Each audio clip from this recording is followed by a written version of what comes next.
January is when we recommit to the habits that support our health and well-being, and naturally, we start looking at what can support those goals, including supplements. The supplement industry is a low-trust category. It's lightly regulated, products are easy to make, and companies don't even have to list everything on their label. That's exactly why I choose Momentous. They've become the high-trust brand in a low-trust category. They weren't satisfied with the industry standard, so they built the Momentous standard. Their commitment to doing things the right way, not the easy way. What truly sets Momentous apart is their testing and transparency. Every product is independently certified by NSF for sport, meaning it's tested for contaminants, heavy metals, banned substances, and verified for label accuracy. So you always know exactly what you're putting in your body. And if a product doesn't meet their standard, it never hits the shelves. In a space where trust is rare, Momentous is redefining what trust looks like. And I've genuinely felt the difference using their protein and creatine every day. Right now, Momentous is offering our listeners up to 35% off your first order with promo code PODCAST. Head to livemomentous.com and use promo code PODCAST for up to 35% off your first order. That's livemomentous.com, promo code PODCAST. In a world where January is supposed to be boring, one staple of the holidays refuses to end. The great deals at Verizon. The joy just keeps on coming. Right now, you can save on 4 new phones and 4 lines. Critics agree it's the deal that keeps on giving. Come into Verizon and save on 4 new phones and 4 lines on unlimited welcome. Additional terms apply. See Verizon.com for details. Youth mental health is a complex challenge that requires comprehensive solutions. We must strengthen after-school programs. We must make digital literacy tools available in our schools. We must work with mental health professionals to support children. And we must empower mentors, educators, and parents to keep kids happy. Learn more about our commitment to finding lasting solutions at empowerourfuturecoalition.com/solutions. Paid for by the Coalition to Empower Our Future.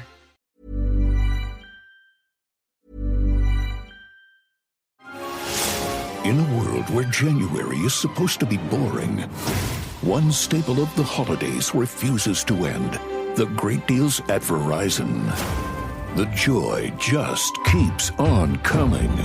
Right now, you can save on 4 new phones and 4 lines. Critics agree it's the deal that keeps on giving. Come into Verizon and save on 4 new phones and 4 lines on unlimited welcome. Additional terms apply. See Verizon.com for details. Hi, it's Matt here from P1 with Matt and Tommy, and this episode is sponsored by eBay. Ever tried to buy a car online and end up in a parking lot with a stranger, a paper title, and some blind trust? With Secure Purchase on eBay, you don't have to. Secure Purchase means sellers and titles are verified. Financing covered. Registration handled.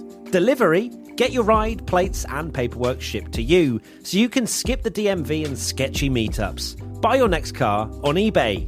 eBay. Things people love.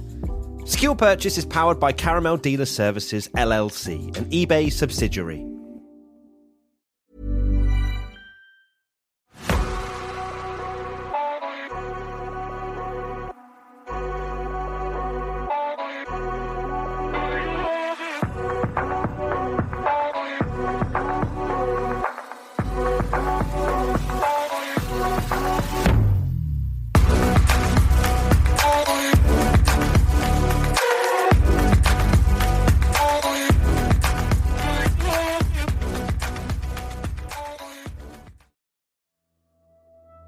Hello, I'm Sarah, and welcome to the Whispering Woods Classic Ghost Story. This is a little bit of a deviation to the normal format because this is a creature, and the creature is, or the creatures are, the Blue Men of MINCH. Really interesting, this, and it takes place in the Scottish region. I'll get straight into it. Are you ready for the story? August 1857. A broad-beamed brigantine named Lady Isla ventures into the notorious Channel between Scotland's northwest coast and the Outer Hebrides. Locals call this stretch the Minch, and older mariners speak its name with a shudder. By late afternoon, an unnatural stillness has fallen over the sea. The sails hang limp on the masts. The only sounds are the gentle slap of water on the hull and the creak of rigging. Seabirds that escorted the ship earlier have vanished. An eerie calm, too calm, presses on the crew, and they exchange uneasy glances as they drift near the Shiant Isles. These isles mark the heart of the Blue Men's domain, a strait once known to sailors as the current of destruction for the number of ships lost there. First Mate Rory MacLeod lowers his voice as he approaches Captain Ewan McRae at the helm. No wind, sir, and the tide's turning. Yet the water. He nods towards strange eddies swirling against the hull. Despite the flat air, little ripples caress the ship's sides, as if something below is stirring. Captain McRae, a weathered seaman of 50 years, frowns. He knows these waters have tempestuous moods, and he has heard the old folk on Lewis speak of Nafir Gorma, the Blue Men. But he says nothing yet. He scans the horizon, where a bank of cloud is beginning to bruise the sky a deep purple. On the forecastle, a few sailors gather and mutter among themselves in Gaelic.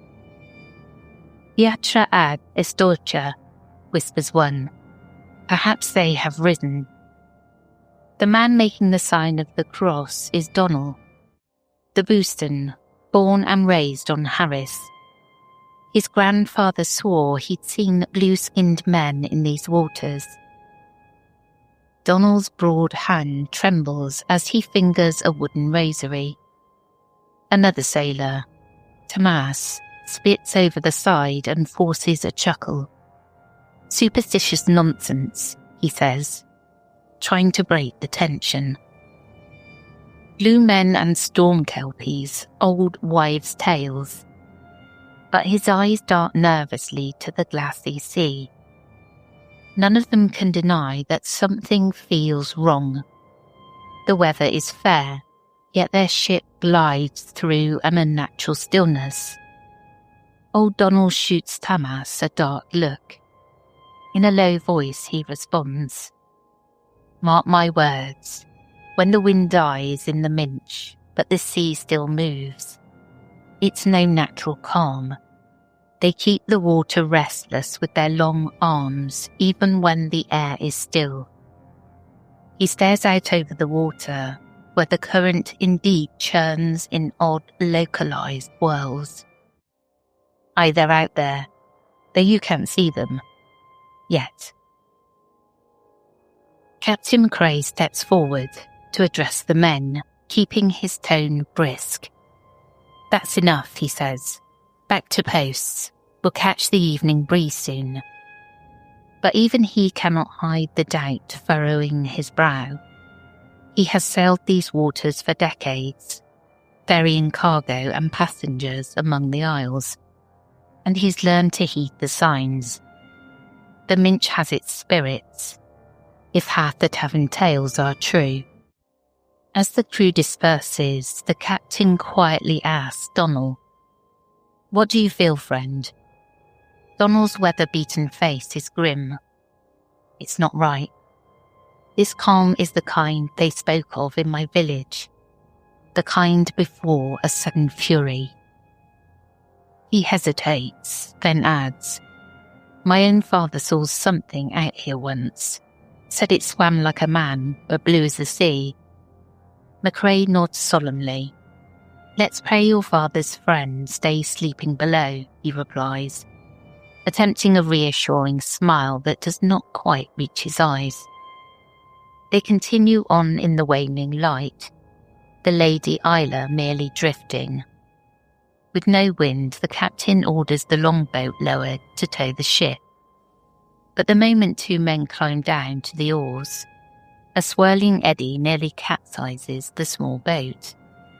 The men hastily clamber back onto the brigantine, deciding it's safer to wait for a breeze than to provoke the currents. The sun sinks toward the western ocean. The crew's unease grows with the colourful dusk. Below deck, the ship's cat hides in a coil of rope, refusing to come out. One of the younger sailors, Finlay, absently hums an old Hebridean tune to ward off fear. The words are half forgotten, but Donald picks it up, singing under his breath. No wind you'll feel under calm of the sky, yet hear you the host beneath the stones, blue flood of the current bent on our woe. His words trail off, lost to a sudden chill. Twilight has come. The sunset's warmth fades, and a pall of grey slides over the heavens. The ominous calm persists, a dead stillness now broken only by the distant rumble of thunder. Captain McCrae paces the deck, lantern in hand. He senses what his men has to do. Tonight the water lies quiet too long, a silence waiting to be shattered. Beneath the Lady Isla, something ancient and malicious may already be stirring. A little past midnight, the stillness breaks, not with wind, at least not at first, but with a faint voice. It's a barely audible sing-song echo that seems to rise from the depths. Alec, a sailor on watch at the bow, freezes as he hears what sounds like snatches of laughter bubbling up from under the keel. He peers into the black water and whispers, "Hello?" There is no response he can discern, only a low murmur, like someone speaking just below the surface. Alex's skin prickles. He leans over the railing with the lantern. Its light glimmering on the ink-dark sea. For an instant, he thinks he sees a shape, a pale something, vanishing beneath the ripple. A fish, perhaps, a seal. It moved too quickly, too fluidly upright to be either. Before he can decide, a sharp cry rings out from the stern. "Someone in the water!" The crew rushes to the rails, lantern swinging. Out in the darkness, between the ship and the shadow of the Shiant rocks, figures seem to bob in the water. 1, 2, 3, no 4. Heads and shoulders emerge, illuminated dimly by the flicker of St. Elmo's fire, now crackling at the tips of the mast. The men shout in alarm. What they see defies reason. Human-like forms, skin tinged bluey-grey, rising waist-high out of the sea, as if the waves were their own lower bodies. The figures twist and dive with grace, porpoising through the swells. All around, the water that was flat moments ago begins to roil. A sudden gust of wind slaps the slack sails full. The Lady Isla lists hard to port, caught off guard by the squall. "All hands reef the mainsail," the first mate bellows.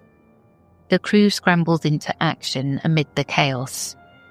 Rain comes without warning, a torrent unleashed from the once clear sky. Thunder booms overhead, echoing like demonic laughter. By the time McCrae seizes the wheel, the calm night has transformed into a howling gale. Waves rear up, hammering the hull. Cold seawater cascades across the deck, and the ship's timbers groan under the sudden fury. Amid peals of thunder, other voices become clear, high and wild. The crew hears mocking laughter carried on the wind, and something like a chant or rhyme shouted in a language none of them quite know. It sounds vaguely Gaelic, yet older, distorted by the crash of waves. Donald, clinging to a stay, crosses himself repeatedly. "Mary, protect us. They're here, the blue men. Storm kelpies from the deeps," he cries over the din. In the flashes of lightning, the sailors catch glimpses of blue-skinned figures, keeping pace with the ship, swimming effortlessly despite the raging sea. One creature with a long grey face and streaming greenish beard rides a wave crest, grinning at the men on deck before flipping backward into the foam.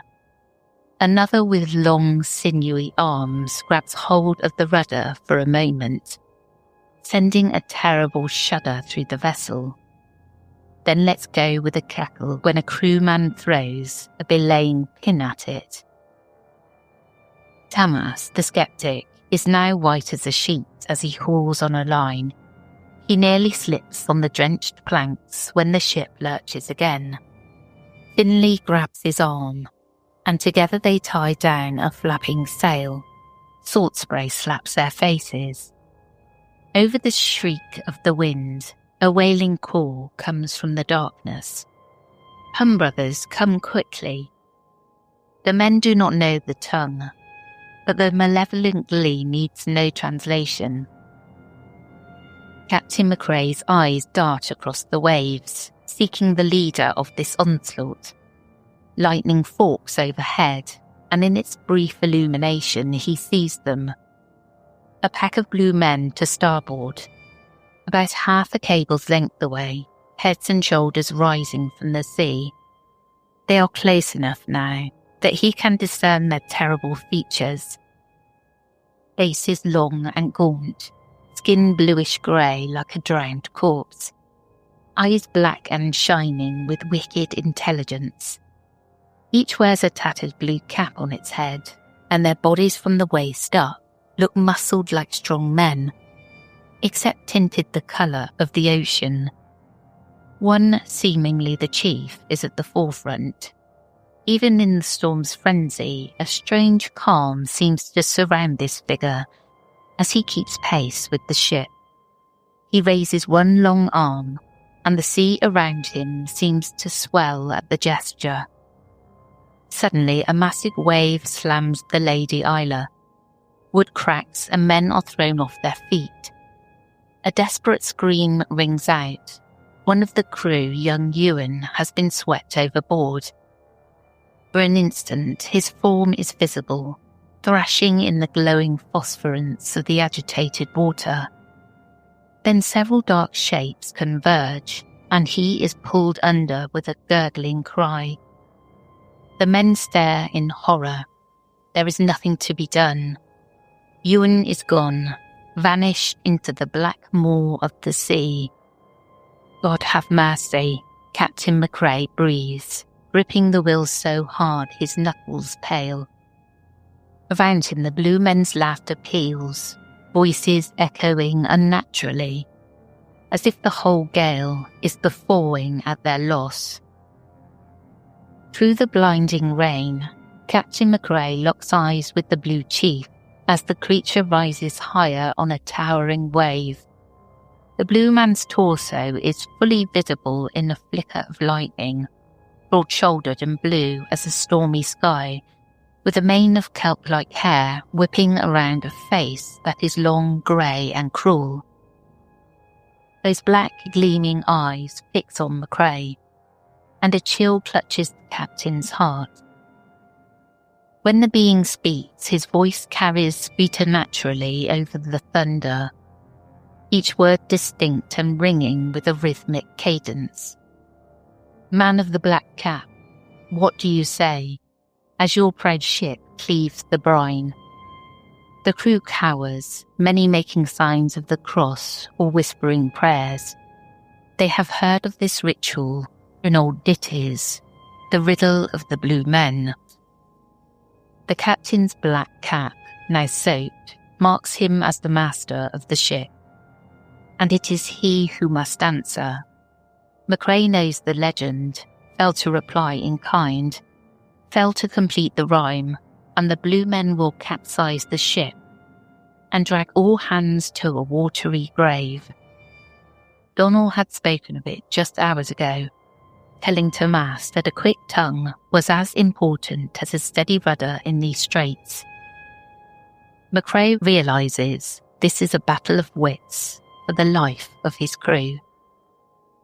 He stills himself and in a voice as steady as he can muster, shouts back into the gale, "My speedy ship takes the shortest way, and I'll follow you line by line." The captain's answer has matched the meter and rhyme of the creature's challenge. For a heartbeat, a silence falls. The wind seems to pause, as if the storm watches to see what will happen next. The Blue Chief's eyes narrow at McCrae's bold response, clearly unaccustomed to defiance. The creature bares his teeth in a grimace that might be a snarl or a grin. When he speaks again, his tone is sharpened. "My men are eager, my men are ready to drag you below the waves." At this, several of the blue men circling the ship howl and cheer, splashing water high, as if to show how ready they are to swamp the Lady Isla. "My ship is speedy, my ship is steady. If it sank, it would wreck your caves." The wind dies to a low moan, and the rain stops. The final word of McCrae's retort echoes across the water. "Wreck your caves."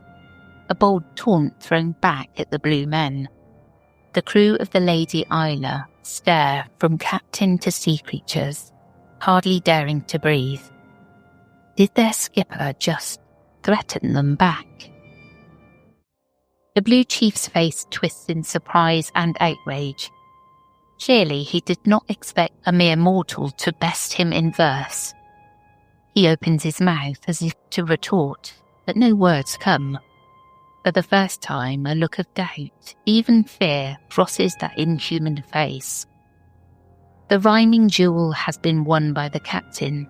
The ancient rules of this strange game hold that the blue men cannot harm a vessel whose master meets their challenge with equal cunning.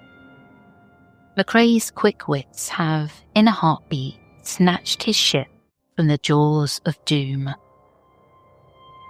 When the sailors look back to the sea, the blue men are gone, vanished. Only the churning waves remain, growing smaller by the second. The storm that raged so violently moments before has begun to abate. The black thunderclouds are scattering, torn apart. Stars wink through rifts in the sky. Incredibly, the wind now gentles to a steady breeze. A friendly wind at that, filling the sails in exactly the right direction to push the Lady Isla out of the cursed strait. McCrae allows the men a moment of cathartic celebration, but gently reminds them to keep steady at their tasks. The ship still needs care. The Shiant Isles are already fading into the black horizon, and with them the nightmare of the past hour. There is no sign of pursuit. The blue men have slunk back to their underwater caves to lick their wounds, cheated of their sport this night. His tale is inspired by the genuine Scottish maritime legend of the Blue Men of the Minch, also known in Gaelic as Nath Gorma. These mythological creatures are said to inhabit the strait between the Outer Hebrides and the mainland, looking for sailors to drown and ships to sink. According to Hebridean folklore, the blue men can conjure storms at will, and will often approach vessels during an eerie calm, rising from the waves. If the skipper fails to complete the rhyme or answer in kind, the blue men will attempt to capsize the ship and drag the crew to a watery grave.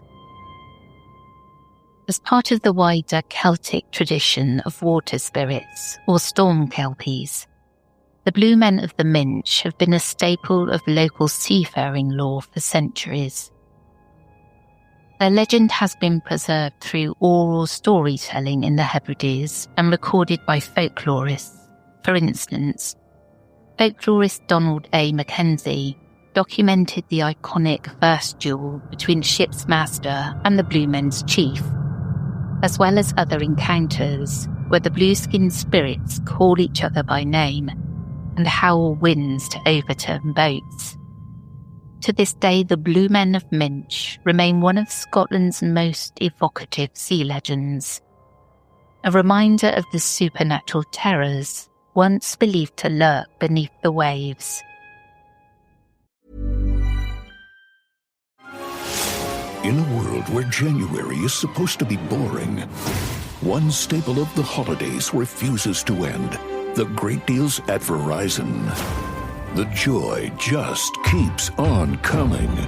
Right now, you can save on 4 new phones and 4 lines. Critics agree it's the deal that keeps on giving. Come into Verizon and save on 4 new phones and 4 lines on unlimited welcome. Additional terms apply. See Verizon.com for details. We live in a culture obsessed with dieting, weight loss, and exercise. And that can make eating disorder behaviors easy to miss. But the reality is, eating disorders are serious mental illnesses that take a major toll on your health and your life. But recovery is possible. Eating disorders are more common than you might think. Chances are you know someone who is struggling with one. Or maybe you're struggling yourself. If you're concerned about an eating disorder in yourself or a loved one, I want to introduce you to Equip. Equip is a fully virtual, evidence-based eating disorder treatment program that helps patients achieve lasting recovery at home. Every Equip patient is matched with a multidisciplinary care team that includes a therapist, dietitian, medical provider, and mentors. And you get a personalized treatment plan that's tailored to your unique goals and challenges. Equip treats patients of all ages and all eating disorder diagnoses. It's covered by insurance, and there's no wait list. If you think that you or a loved one could be struggling with an eating disorder, don't wait to get help. Visit equip.health to learn more. That's equip.health. I can really imagine these blue beings. And they kind of, well, I don't know, they kind of look, I don't know, they do remind my mind of something. But I can't think what. Maybe I'm thinking of Aladdin, you know, the Disney. Because he's blue, isn't he, I think? Of the sea. But no, they're like massive Adonis-type figures with muscles. Creating storms. Oh, to have that power. I would love to. Well, I hope you enjoyed, and I will catch you again tomorrow for the Reddit episode. Take care, everyone.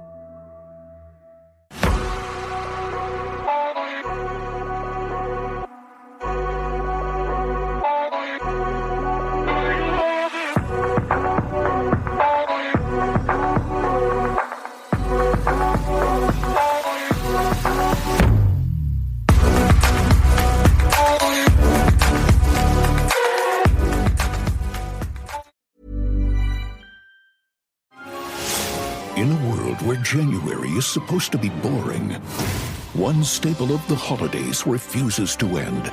The great deals at Verizon. The joy just keeps on coming. Right now, you can save on 4 new phones and 4 lines.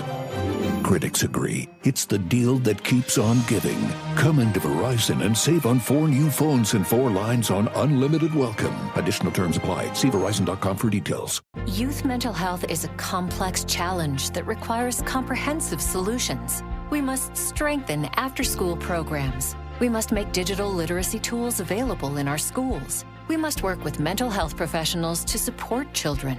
And we must empower mentors, educators, and parents to keep kids happy.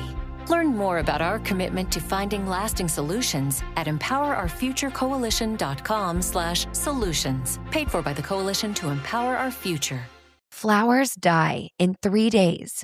Matching underwear from MeUndies, that's a gift that lasts. MeUndies creates matching prints for couples and friends, same adorable designs in different cuts for each of you, all made from their signature ultramodal fabric that feels impossibly soft. With 30 million pairs sold and 90,000 five-star reviews, MeUndies matching prints are the perfect gift. Valentine's Day is February 14th, so don't wait. Get exclusive deals up to 50% off at MeUndies.com/ACAST, code ACAST. That's MeUndies.com/ACAST, code ACAST.